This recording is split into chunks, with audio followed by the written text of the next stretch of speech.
In 1980, in the quiet city of St. Joseph, Missouri, a murder shocked the community. The victim was Patricia Jesk, a local woman found dead in her own home. The town wanted answers. The police wanted to show results. Within days, they announced that they had found their suspect, a young woman named Sandra Hemme. She was only 20 years old, quiet, withdrawn, and suffering from mental health struggles. She had spent time in psychiatric hospitals and was on strong medication that made her slow, confused, and vulnerable. But in the eyes of the police, she was an easy target. Sandra was taken from a hospital bed and brought to the station for questioning. She didn't have a lawyer. She barely understood what was happening. For hours, investigators pressed her, asking the same questions over and over again. They told her they had evidence. They told her that if she didn't confess, things would get worse. And slowly, under pressure, in fear, and under the influence of heavy medication, Sandra said what they wanted to hear. She confessed. But her confession didn't make sense. It was full of contradictions, details that changed every time she repeated them. She described places that didn't exist, things that couldn't have happened. Still, the police wrote it down. They said, "We have the killer." There was no physical evidence. No witnesses. No fingerprints. No DNA. Nothing connected Sandra to the crime except the words she had been pressured into saying. But the case went to trial anyway, and the jury believed the confession. The media printed her name, her face, her story. She became the villain of the city. In 1981, Sandra Hemme was sentenced to life in prison. The first days behind bars were a blur. The drugs, the fear, the shock, she couldn't process it. She thought someone would realize the mistake. She thought her lawyer would help. But no one came. The years passed. The seasons changed. One by one, her appeals were denied. She was labeled dangerous, mentally unstable, and guilty. She was locked away in a world that forgot her name. While Sandra was trapped behind bars, the truth was hiding in plain sight. Evidence later revealed that one of the police officers investigating the case, a man named Michael Holman, had actually been seen near the victim's apartment. He had been caught trying to use the victim's credit card. He even had personal items belonging to her. But none of that mattered in 1980.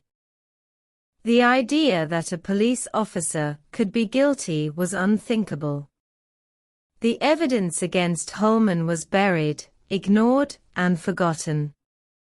For Sandra, time became meaningless. She missed her 20s, her 30s, her 40s. She watched the world change from behind the cold metal bars of a cell. Other prisoners came and went. Guards retired. The outside world became a memory. And every night, she whispered to herself that she was innocent, but no one listened. In the early 2000s, Sandra began writing letters again to lawyers, to reporters, to anyone who might care. Most never answered. But one day, decades later, her story reached the Innocence Project, an organization dedicated to freeing the wrongfully convicted. They agreed to review her case. And what they found was heartbreaking. The police files were filled with inconsistencies.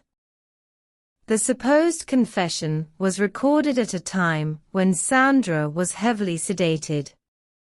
Her own doctors had documented that she wasn't mentally capable of understanding what she was saying. The investigators had ignored exculpatory evidence, failed to follow other leads, and dismissed clear signs pointing to someone else, including their fellow officer, Holman. When the lawyers presented their findings, the truth began to unravel. Experts testified that Sandra's confession could not have been reliable. Witnesses came forward to reveal what had been hidden for decades. And slowly, the story that had destroyed one woman's life began to fall apart piece by piece. In 2024, more than 40 years after her conviction, Sandra's case finally reached a judge who was willing to listen. His review of the evidence was detailed, damning, and honest. He concluded that Sandra Hemme's conviction was a complete failure of justice. He wrote that the state had relied on false, coerced statements, and ignored substantial evidence pointing to another suspect. Then, in June 2024, he made a historic ruling.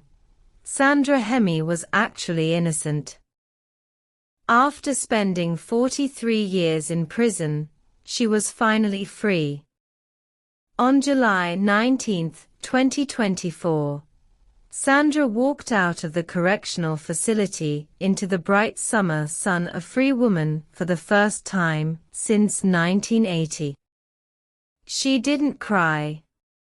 She didn't scream. She just took a deep breath, as if she was inhaling life itself for the first time in decades. Imagine that. 43 years stolen. 43 birthdays behind bars. 43 Christmases without family. 43 years without freedom. And yet, despite everything, Sandra never became bitter. She said she forgave those who wronged her. She said she only wanted one thing: for people to know the truth. Reporters asked her what freedom felt like. She said, "It feels quiet. After so many years of noise, clanging doors, echoing footsteps, and the heavy silence of prison, the quiet of the outside world felt like peace." Sandra's story is more than just a tragedy. It's a warning, a reminder of how fragile justice can be. How quickly truth can be buried under fear, pressure, and the desire to close a case. But it's also a story of hope, proof that even after decades of darkness, light can still break through.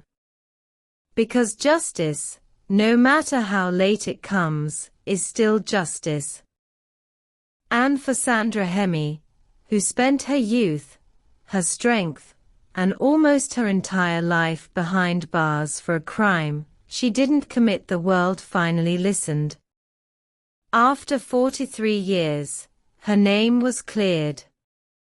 Her story, once forgotten, became a symbol. A symbol that truth cannot be buried forever. A symbol that no matter how long the night lasts, morning always comes.